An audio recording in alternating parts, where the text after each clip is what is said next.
If I am yours, then make me true. Burn what's false and bring me through. Not my will, but what you see. Shape the fire that's shaping me. Episode 16. Burn What's False. Part 4. The Surrender.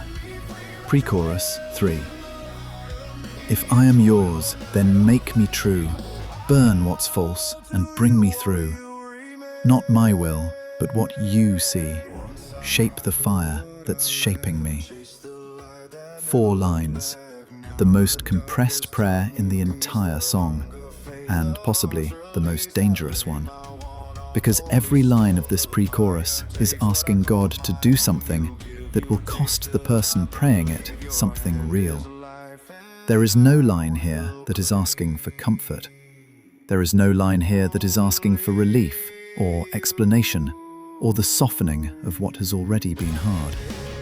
Every single line is asking God to continue, to press further, to finish what he started, to not stop until the work is done. That is not the prayer of someone at the beginning of the journey. That is the prayer of someone who has been in the forge long enough to trust the smith. If I am yours, then make me true.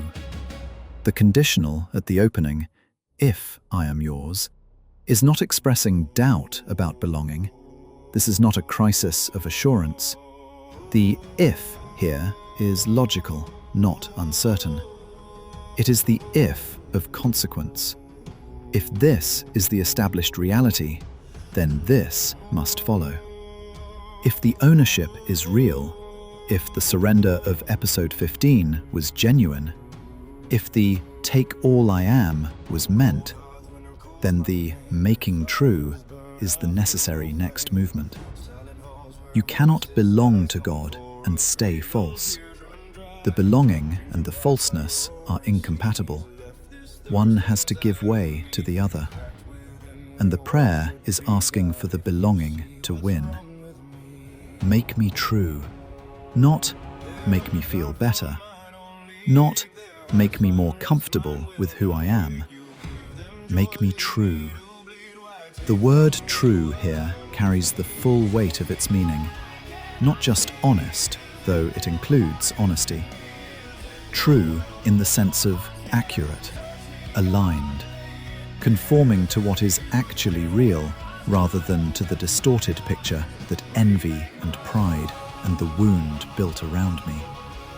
True in the sense of an instrument that has been calibrated correctly, no longer measuring against the wrong standard, no longer reading the room through the lens of comparison and lack, no longer defining worth by what others have and I don't. True. That making is a violent process, not cruel, but violent in the way that all real forming is violent. The sculptor takes the chisel to the stone. The smith takes the hammer to the metal. The gardener takes the pruning shears to the vine. None of these processes are gentle on the material.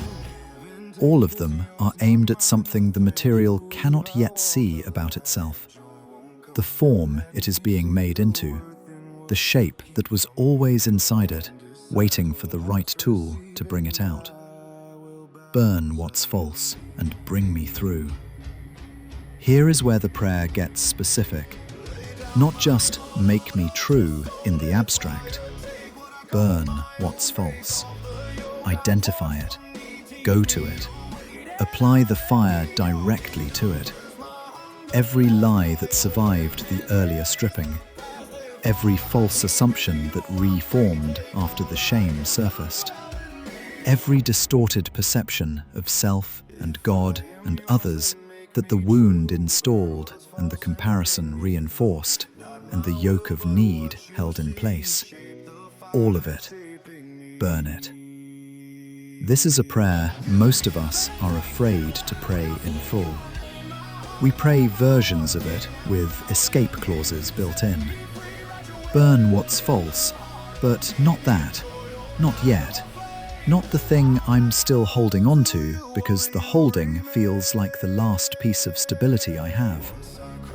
We offer God selective access to the falseness, the parts we have already identified and are ready to release, the parts we can afford to lose.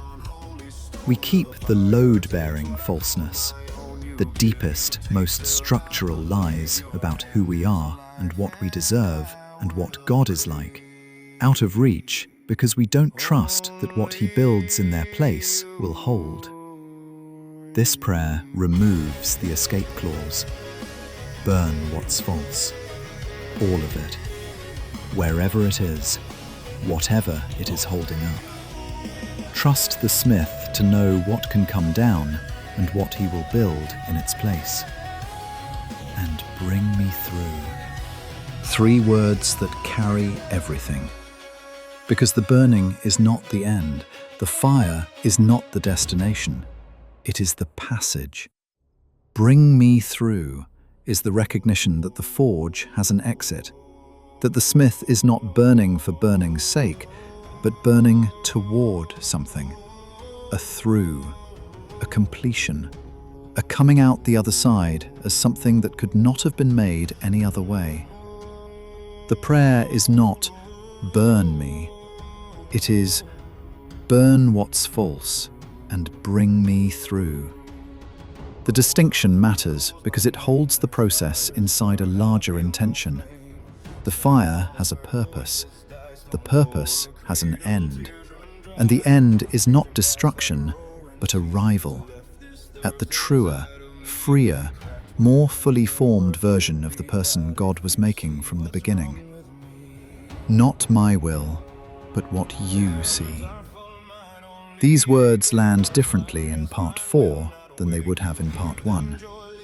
In Gethsemane, Jesus prayed them from inside the most costly surrender in human history. Not my will, but yours be done. And they cost him everything. The will he was releasing was real. The preference he was surrendering was genuine. The cup he was asking to pass was not a small thing. Not my will is never a small thing. It is always the releasing of something real in deference to a seeing that is larger than our own. What you see, not what I see. Not what makes sense from where I am standing. Not what the wound taught me to expect, or what the comparison told me I deserved, or what the hunger has been pointing toward for as long as I can remember. What you see, from your position, with your knowledge of the whole cloth, with your understanding of what this thread is contributing to the design that I cannot see from where I walk.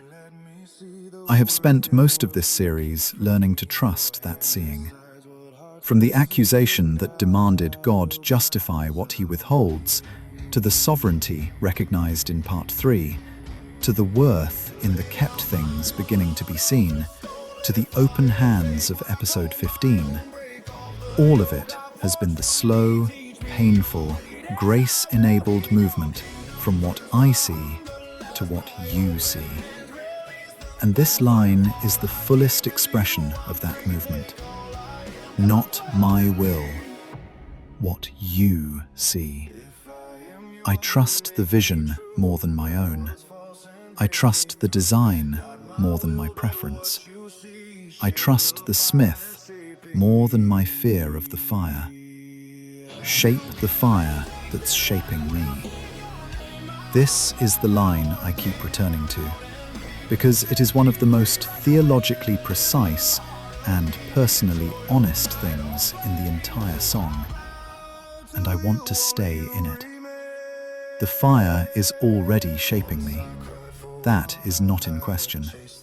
The forge has been running since part 2, since the stripping began, since the grace started burning through the false things, since the shame surfaced and the lies came loose and the pride began to give way.